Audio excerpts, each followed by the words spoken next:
এতিয়া মই ADR তাত যিখিনি মানুহ উত্তীৰ্ণ হৈছে সেই নিযুক্তিত উত্তীৰ্ণ হোৱা আপোনালোকে সকলোৱে জানে যে গ্ৰেড 3 আৰু গ্ৰেড 4 টোটেল পোষ্ট আছিলে 25,807টা।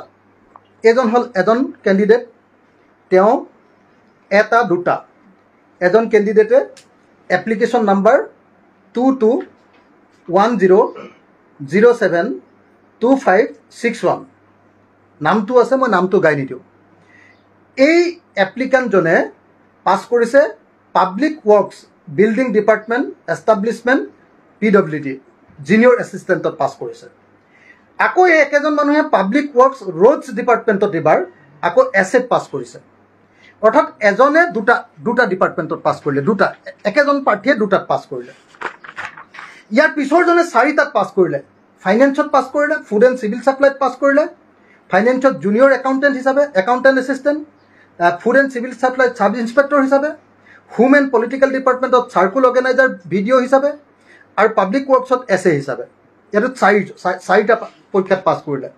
তাৰ পাছৰটোত পাছ কৰিলে, পাছৰজনে পাছ কৰিলে 1 2 3 4টাত। তাৰ পাছৰজনে পাছ কৰিলে 1 2টাত। তাৰ পাছৰজনে পাছ কৰিলে 1 2 3 4টাত। তাৰ পাছৰজনে পাছ কৰিলে 1 2 3টাত। তাৰ পাছৰজনে পাছ কৰিলে 1 2 3 4টাত। তাৰ পাছৰজনে পাছ কৰিলে 1 2টাত আৰু 8 নম্বৰজনে পাছ কৰিলে 1 2 3টাত। এতিয়া দেখা গ'ল যে 8জন প্ৰাৰ্থীয়ে মুঠ 26টা পদত উত্তীৰ্ণ হৈছে। প্ৰাৰ্থীৰ সংখ্যাটো কিমান? 8জন। অৰ্থাৎ 8জন প্ৰাৰ্থীয়ে 8টা পোষ্টতহে তেওঁলোকে চাকৰি কৰিব পাৰিব। কিন্তু তেওঁলোক উত্তীৰ্ণ হ'ল কিমানটা পদত? তেওঁলোক উত্তীৰ্ণ হ'ল 26টা পদত। কিন্তু এতিয়া দেখা গ'ল যিবিলাক ৰিজাল্ট দিলে তাৰ হিচাপত 39,567 জন। কিন্তু 39,567 জন বুলি ক'লে যদিও ইয়াত 20,000 মানুহেও আচলতে চাকৰি পায় নে নাপায়, 20,000টা পদো পূৰণ হয় নে নহয়, এইটো সন্দেহজনক।